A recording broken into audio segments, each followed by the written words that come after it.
My name is Claire Donovan, and I'm about to tell you how I spent $151,200 over 3 years to buy my childhood home from my own mother without her knowing it, and how my sister Rachel spent those same 3 years stealing $186,000 she claimed was rental income, while planning to take the house for herself.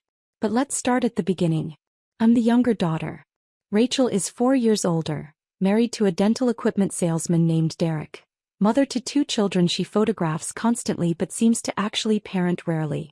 I'm single, childless by choice, and a senior data analyst for a tech company in Austin. I make $140,000 a year. I own a condo. I have a retirement account that makes my financial advisor smile. But in the Donovan family hierarchy, Rachel was always the golden child because she gave mom grandchildren and stayed close to home. Never mind that close to home meant she lived in mom's house rent-free for 6 years before marrying Derek. Never mind that those grandchildren visited maybe twice a month despite living 20 minutes away. Our mother, Patricia Donovan, bought her house in Scottsdale, Arizona in 1989 for $185,000. By 2021, it was worth $1.2 million. A 4-bedroom ranch with a pool, mature landscaping, and mountain views. Mom had refinanced twice over the years. When our father died in 2018, she still owed $380,000 on the mortgage. The monthly payment was $4,200 including property taxes and insurance. Dad's death devastated her. He'd handled all the finances. Mom had no idea what she actually owed, what her interest rate was, or when the house would be paid off. She just knew that every month $4,200 left her checking account. Dad's life insurance paid out $250,000. Mom used it to pay off credit cards and make some home repairs. By mid-2019 that money was gone. She was living on Social Security, $1,850 monthly, and a small pension from her years as a school secretary, another $900 monthly. Total monthly income, $2,750. Monthly mortgage, $4,200. Monthly deficit, $1,450. Mom started draining her savings. She had maybe $40,000 left from what she and Dad had accumulated over 40 years of marriage. Rachel's solution? Mom, you should rent out the casita. The casita was a detached guest house. 1 bedroom, 1 bath, kitchenette, about 650 square feet. Dad had built it in 2005 when Grandma Donovan needed care. After Grandma passed in 2012, it sat mostly empty except for when out-of-town relatives visited. I can manage it for you, Rachel offered. I'll find tenants, collect rent, handle maintenance. You won't have to worry about anything. Mom, overwhelmed and grateful, agreed immediately. Rachel listed it on Craigslist in August 2019. She found a tenant, a graduate student named Monica, who paid $1,400 monthly. Deposited directly into Rachel's bank account.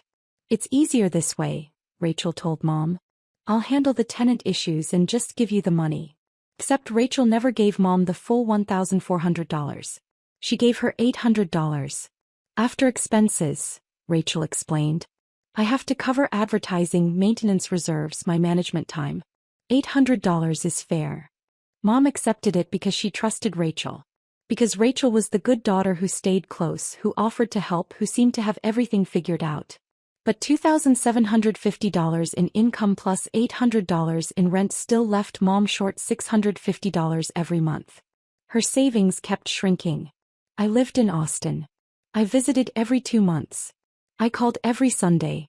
And during one of those calls in March 2021, Mom mentioned she was having trouble making ends meet. How much trouble? I asked. She went quiet. Then, I'm down to about $8,000 in savings. At this rate, I'll be empty by October. Mom, what's your monthly shortfall? Around $650. The mortgage is just, it's so much, Claire. I did the math instantly. She'd run out of money in 12 months. Then what? Foreclosure? Bankruptcy? Moving in with Rachel, who'd absolutely hold it over her forever. Mom, send me your mortgage statement and your budget. She did. I reviewed everything. And I made a decision. I'm going to cover the shortfall, I told her. Claire, no. I can't let you. You're not letting me do anything. I'm doing it. $650 a month. I'll set up automatic transfers to your checking account on the first of every month. Honey, that's too much. Mom, it's nothing. I can afford it. She cried. He thanked me. She made me promise not to tell Rachel because your sister is so proud and she'd feel bad that she couldn't help more. I promised. And I started the transfers in April 2021. But here's what bothered me. Why couldn't Rachel help more? Derek made good money. They lived in a nice house. They drove new cars. They took vacations. Why was Rachel collecting $1,400 monthly from Mom's tenant but only giving Mom $800? What expenses ate up $600 every single month? I started digging. I'm a data analyst. Research is what I do. I created a spreadsheet. I tracked everything I could find. Rachel's social media was a gold mine. Instagram post showed a girl's trip to Napa Valley, September 2019. Estimated cost $3,500. New patio furniture, March 2020. I found the exact set online, $4,200. Derek's early 40th birthday present. A golf simulator for their garage, June 2020. Retail price, $8,000. Kitchen renovation, August-October 2020. Based on the photos, $35,000 to $40,000. Family trip to Disney World, December 2020. Minimum cost for family of 4, $6,000. I added it up. In the 18 months after Rachel started managing the casita, she'd spent approximately $55,000 on discretionary purchases. Meanwhile, Mom was draining her life savings at $650 per month. The math didn't work unless Rachel was using that $600 monthly expense buffer as her personal slush fund. I needed proof. In June 2021, I told Mom I was going to cover the entire mortgage. Claire, that's $4,200 a month. I can't let you. Mom, listen to me. You're 71 years old. You shouldn't be stressed about losing your house. I can afford this. Let me do it. But the casita rent. Keep it. Use it for groceries, utilities, whatever you need. I've got the mortgage. She cried again. She said I was too generous. She said she didn't deserve this. I set up automatic payments directly to her mortgage company. Starting July 2021, I paid $4,200 every month. Mom kept the $800 Rachel gave her from the casita rent. Mom's finances stabilized. Her savings account stopped shrinking. She could breathe again. And I kept watching Rachel. By November 2021, I noticed something. Rachel's Instagram showed a new tenant in the casita. The graduate student Monica was gone. Now there was a young professional named James. I did some digging. Property rental listings. Facebook Marketplace. Craigslist. I found Rachel's listing from October 2021. The casita was now rented for $1,650 monthly. But Rachel was still giving Mom $800. So Rachel was now pocketing $850 per month, $10,200 per year, while telling Mom the rent barely covered expenses. I documented everything. Screenshots. Archived listings. Dates. Amounts. In March 2022, the tenant changed again. This time to a couple. Rachel's new listing showed the rent at $1,750 monthly. Mom still received $800. Rachel's theft had increased to $950 per month. I expanded my investigation. I hired a private investigator in Scottsdale, a retired police detective named Marcy Chin who specialized in financial investigations. I need to know everywhere this money is going, I told her. Marcy worked for 6 weeks. Her report, delivered in May 2022, was devastating. Rachel had opened a separate checking account in 2019, one Derek apparently didn't know about. Every rent payment went into this account. From there, Rachel was paying for a gym membership, $180 per month. Paying for her children's private swim lessons, $320 per month. Funding her emergency savings account, averaging $400 per month. Spending on personal shopping, restaurants, and entertainment, averaging $500 per month. Total monthly misappropriation, averaging $1,400 for the first 2 years, then $1,650 after rent increased, then $1,750. Over 3 years, August 2019 to August 2022, Rachel had stolen approximately $55,600 from what should have been Mom's rental income. But it got worse. Marcy also discovered that in January 2022, Rachel had discussed the house situation with a real estate attorney. The consultation notes, which Marcy obtained through a contact, showed Rachel asking about how to establish ownership of property through caretaking, whether long-term financial management could demonstrate entitlement, what happens to property when an elderly owner can't afford payments. Rachel was positioning herself to claim Mom's house. I upgraded Marcy's investigation. I need forensic accounting. Every dollar Rachel has touched regarding that property for the last 3 years. Marcy brought in a certified forensic accountant named David Park. They worked for 3 months.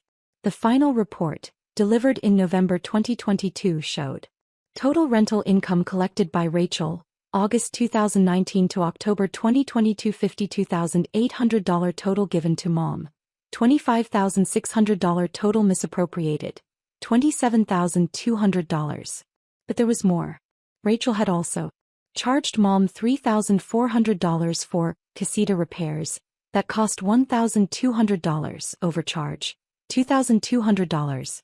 Billed Mom $1,800 for deep cleaning between tenants that Rachel did herself, pure profit, $1,800. Charged $950 for painting supplies, for touch-ups she never actually did, theft, $950. Submitted landscaping bills totaling $4,200 for maintaining casita appeal. The landscaper confirmed Rachel paid him $1,800, theft, $2,400. Total theft through fraudulent billing, $7,350. Grand total stolen from Mom, $34,550. And that didn't include the ongoing theft of $950 monthly that was still happening. I had everything documented: bank statements, tenant payment records, invoices, contractor confirmations, Rachel's personal account transactions. I scheduled a meeting with an estate planning attorney named Susan Whitfield. I want to make sure my mother's house is protected, I told her. And I want my sister held accountable for what she's stolen. Susan reviewed everything. This is elder financial abuse. It's a felony in Arizona. I don't necessarily want Rachel arrested, I said. I want Mom protected and I want Rachel to face consequences. Can we structure this so I have options? Susan nodded. Your mother needs to update her will and estate plan immediately. Given that you've been paying the mortgage for 18 months, we should also discuss ownership transfer options. We crafted a plan. First, Mom would create a new will, one that clearly stated her wishes and eliminated ambiguity. Second, we'd establish a revocable living trust with me as trustee and successor owner of the house. Third, we'd prepare a full accounting of Rachel's theft to present to the family. Fourth, we'd give Rachel a choice: return the money and walk away or face criminal charges for elder financial abuse. I flew to Scottsdale in December 2022. I took Mom to lunch at her favorite restaurant. Mom, I need to talk to you about something serious. I showed her everything. The bank statements. The rental listings showing increasing rent. The forensic accounting report. The fake invoices.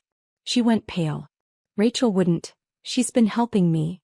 Mom, Rachel has stolen over $34,000 from you. And she's been planning to claim your house based on her financial management of your affairs. Mom started crying. I trusted her.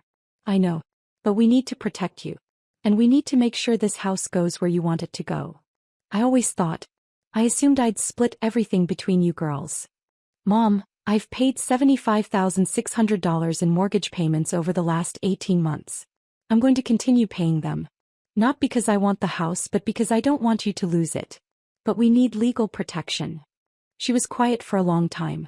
Then, what do you think I should do? I think you should set up a trust.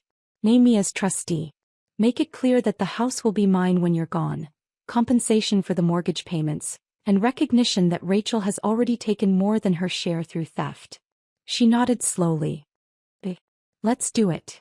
We met with Susan Whitfield the next day. Mom signed the trust documents on December 15, 2022.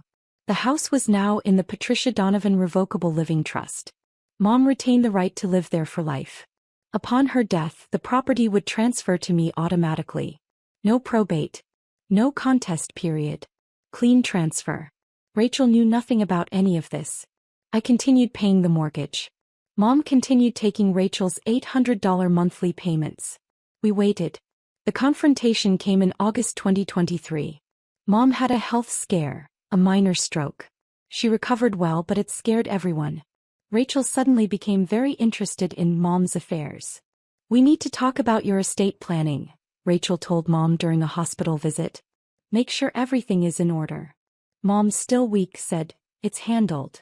"But have you updated your will recently? Made any changes?" "Everything's taken care of, Rachel." Rachel's eyes narrowed. "Mom, I've been managing your rental property for 4 years. I've helped keep you afloat financially.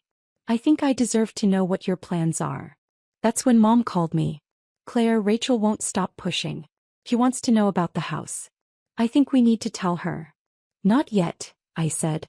"Let's do this right." Family meeting. Everyone present. Full disclosure. We scheduled it for September 10th, 2023. Mom's house.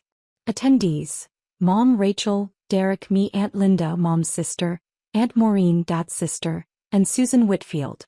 Rachel thought it was a meeting to discuss Mom's care plan after the stroke. She had no idea what was coming. Everyone gathered in Mom's living room. Rachel sat next to Derek, confident and relaxed. She'd brought a folder, probably her own proposals for Mom's care. Susan Whitfield sat at the dining table with her briefcase. Mom started. "I asked everyone here because I need to address some things about my estate and my finances." Rachel jumped in. "Mom, that's great. I actually have some ideas." "Let Mom finish," Aunt Linda said sharply. Mom continued. "When your father died, I struggled financially. The mortgage was $4,200 a month and I only had about $2,750 in income. I was going to lose this house." Rachel nodded sympathetically. "I know, Mom. That's why I helped you rent the casita." "Rachel, please be quiet," Mom said firmly. "What I'm about to say is important." Rachel's expression flickered. Confusion. Then the first hint of concern. Mom looked at me. "Claire, will you explain?" I opened my laptop. Connected it to the TV. Displayed a spreadsheet. In March 2021, Mom told me she was running out of savings. I started covering her mortgage shortfall, $650 monthly. In July 2021, I took over the entire mortgage payment. For the last 26 months, I've paid $4,200 every single month directly to Mom's mortgage company. I showed the bank transfer records on the screen. 26 payments. $4,200 each. Total, $109,200. Rachel's face went white. "You've been paying Mom's mortgage?" "Yes. Mom asked me not to tell you because she didn't want you to feel bad that you couldn't help." I was helping. I was managing the casita. "Let's talk about that." I pulled up the next slide. Rachel's rental listings. August 2019, $1,400. October 2021, $1,650. March 2022, $1,750. These are your listings for the casita. These are the amounts you collected from tenants. Next slide. Mom's bank statements showing Rachel's deposits. Consistent $800 payments. This is what you gave Mom. Every month. $800. Even as the rent increased, you kept giving her $800. Rachel's voice was shrill. There were expenses. Management fees. Maintenance. Really? I pulled up the forensic accounting report. Let's review the expenses. I went through every line item. David Park, the forensic accountant, stood up from where he'd been sitting quietly in the corner. "I'm David Park, certified forensic accountant. I've examined every transaction related to this property for the last 4 years." He pulled out his own folder. Ms. Rachel Donovan collected $52,800 in rental income. She gave her mother $25,600. She misappropriated $27,200. Rachel stood up. "This is insane. You hired an accountant to investigate me." "Sit down, Rachel," Aunt Linda said. David continued. Additionally, Ms. Donovan submitted fraudulent invoices for repairs and maintenance totaling $7,350. She charged her mother for services that were either never performed or wildly inflated. He displayed copies of the fake invoices next to the real contractor receipts. Rachel's face was crimson. Those were legitimate expenses. No, they weren't, David said calmly. I've confirmed with every contractor. You billed your mother $3,400 for repairs that cost $1,200. You charged her $950 for painting supplies that were never purchased. You submitted landscaping bills for $4,200 when the actual cost was $1,800. Derek spoke for the first time. Rachel, what the hell is he talking about? Rachel turned on me. You've been spying on me. You've been building some kind of case against me. I've been documenting your theft from our mother, I said. There's a difference. Mom promised me this house. Rachel screamed. I've been taking care of her.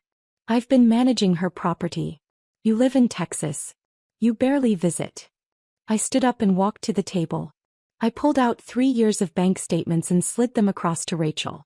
Who paid the $4,200 monthly mortgage since July 2021? Rachel stared at the statements. Her hands shook. Answer the question, Rachel. Who kept Mom from losing this house? Who paid $109,200 over the last 26 months? That doesn't mean. Who stole $34,550 from Mom while pretending to help her? The room was dead silent. David Park stood again. And I found where your sister's rental income actually went. He displayed Rachel's secret checking account transactions. The gym membership. The swim lessons. The shopping trips. The deposits to her personal savings account. You were building a nest egg with money you stole from your mother, David said flatly. Rachel started screaming. Promised me the house. It's decided. I'm the one who. Rachel, Mom's voice cut through the hysteria. I never promised you this house. Rachel froze. Yes, you did. You said.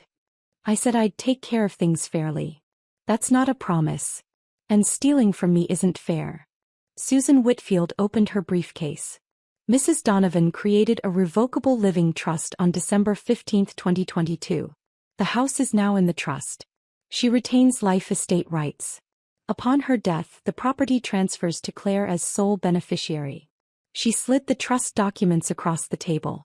Rachel grabbed them. Read the first page. Then the second. Her face went from red to white to gray. You cut me out completely? You stole from me, Rachel, Mom said quietly. For 3 years. And you were planning to claim my house based on financial management, when Claire was the one actually saving it. Aunt Maureen spoke up. Patricia, are you sure about this? I'm absolutely sure, Mom said. Claire has paid over $100,000 in mortgage payments. She's never asked for anything in return. She's never stolen from me. She's never lied to me. Rachel has done all three. Rachel turned to Derek. Say something. Derek was staring at the forensic accounting report. You have a secret bank account? It's not secret, it's just. You've been depositing rental income into an account I don't know about and using it for gym memberships and shopping? Derek. We're supposed to be saving for the kids' college. You told me we couldn't afford to contribute more to their 529s. The marriage implosion was happening in real time. Rachel spun back to me. You did this. You turned Mom against me. You've been planning this for years. I've been protecting Mom for years, I corrected. There's a difference. Susan Whitfield spoke again. Ms. Rachel Donovan, you have 2 options. Option 1. You sign a repayment agreement for the $34,550 you stole from your mother. The payment plan can be structured over time, but it must be legally binding. Option 2. Rachel asked through gritted teeth. Option 2. We file a police report for elder financial abuse and fraud. In Arizona, this is a Class 2 felony with a sentencing range of 3 to 12.5 years in prison. Rachel's legs gave out. She sat down hard. Derek was staring at his wife like he'd never seen her before. You stole $34,000 from your mother? It wasn't stealing. I was managing. You charged her for repairs you never did. You kept rental income. That's theft, Rachel. Aunt Linda leaned forward. Rachel, sweetheart, sign the repayment agreement. But the house. The house is Claire's, Mom said firmly. It's been decided. You made your choices. These are the consequences. Rachel looked around the room. At Mom's determined face. At Derek's disgust. At her aunt's disappointment. At my calm, unwavering expression. You're all against me, she whispered. No, I said. You're against yourself. You stole from Mom. You lied to everyone. You planned to take a house you didn't earn while I was paying to save it. These are your choices, Rachel. Own them. Susan Whitfield pulled out the repayment agreement. I need an answer. Rachel stared at the document for 30 seconds. Then she grabbed a pen and signed it. $34,550 paid over 48 months. First payment due October 1st. Monthly payment, $719.79. If you miss 2 consecutive payments, the full balance becomes due immediately and we file criminal charges. Rachel signed. Derek stood up. We're leaving. Derek. Now Rachel. They left without another word. Aunt Maureen started crying. Patricia, I had no idea. No one did, Mom said. Rachel was very good at looking helpful while helping herself. The meeting ended quietly. Aunt Linda hugged me. You did the right thing, Claire. I protected Mom. That's all I did. After everyone left, Mom and I sat on her patio. I'm sorry, she said. For what? For not seeing it sooner. For trusting Rachel so completely that I didn't question anything. Mom, she's your daughter. You're supposed to be able to trust your daughter. I should have trusted both my daughters equally. I always thought Rachel needed more support because she had kids, because she stayed close. But you're the one who actually supported me. We sat in silence for a while. What happens now? Mom asked. Now. Rachel makes her payments. She rebuilds her marriage if she can. And you live in this house without financial stress for the rest of your life. And you keep paying the mortgage? I keep paying the mortgage. In 3 more years it's paid off completely. The house will be worth probably $1.4 million by then. And when you're gone, many, many years from now, it becomes mine, free and clear. Do you resent that? Paying all that money? No. I'm investing in your security and my future. That's not resentment. That's strategy. She smiled. You're so much like your father. I'll take that as the highest compliment. Rachel has made every payment. $719.79 on the first of every month. She's paid back $12,956.22 so far. Only $21,593.78 to go. She and Derek separated for 4 months but are trying to reconcile. They're in marriage counseling. The kids don't know the full story, just that Aunt Claire helps Grandma with the house.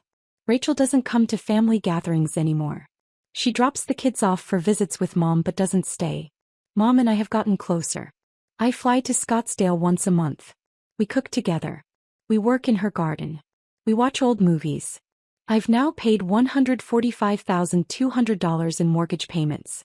The remaining balance is $187,000. At my current payment rate, the house will be paid off in August 2027. Mom is 74 and in good health. She swims every morning. She volunteers at the library. She's dating a retired teacher named Frank who makes her laugh. She's living the life she deserves. Secure, comfortable, free from financial stress. Me. I'm living with the satisfaction of knowing I protected someone who needed it, stood up to someone who deserved it, and secured a future asset that I genuinely earned. People ask if I regret how things went down with Rachel. The answer is no. Rachel had every opportunity to be honest. To help Mom fairly. To build equity in our family relationship instead of stealing equity from Mom's house. She chose theft. She chose deception. She chose to assume she'd inherit something she never earned. I chose protection. I chose documentation. I chose to invest actual money into actual security. That's the difference between entitlement and earning. And when Dad's fork dropped at that family meeting, when Rachel's whole world came crashing down in that moment of accounting, I didn't smile. I just watched someone face the consequences of their own choices. Because sometimes, the most loving thing you can do for a parent is protect them from the child who sees them as an asset instead of a person. Mom's house isn't Rachel's inheritance. It's my investment. And I earned every single square foot. Last week Mom updated her will again. Not the trust, that stays as is, but her personal property and remaining assets. She's leaving Rachel her jewelry and photo albums. She's leaving me her recipe collection and Dad's tools. Why the recipe collection? I asked. Because you're the one who'll actually use them, Mom said. Rachel has never cooked a meal that didn't come from a package. We laughed about that. But then Mom got serious. Claire, do you think Rachel will ever forgive me? I think Rachel will eventually forgive herself, I said. And once she does that, she might be able to understand why you made the choices you made. And us. Will we ever be sisters again? I thought about that. About all the years of taking second place to Rachel. About watching her get praised for mediocrity while my achievements went unnoticed. About the moment I realized she was stealing from our mother while I was saving her. I don't know, Mom. But I know this. I'm the sister who showed up when it mattered. Rachel will have to live with being the sister who didn't. Mom nodded. That's fair. Inside her house, my future house, the mortgage statement sits on the counter. Balance, $187,000. Monthly payment, $4,200. Paid by Claire Donovan. Automatically. Reliably. Without fanfare or expectation of praise. Just the way it should be. Because in the end, inheritance isn't about who asks for it loudest. It's about who earns it quietly.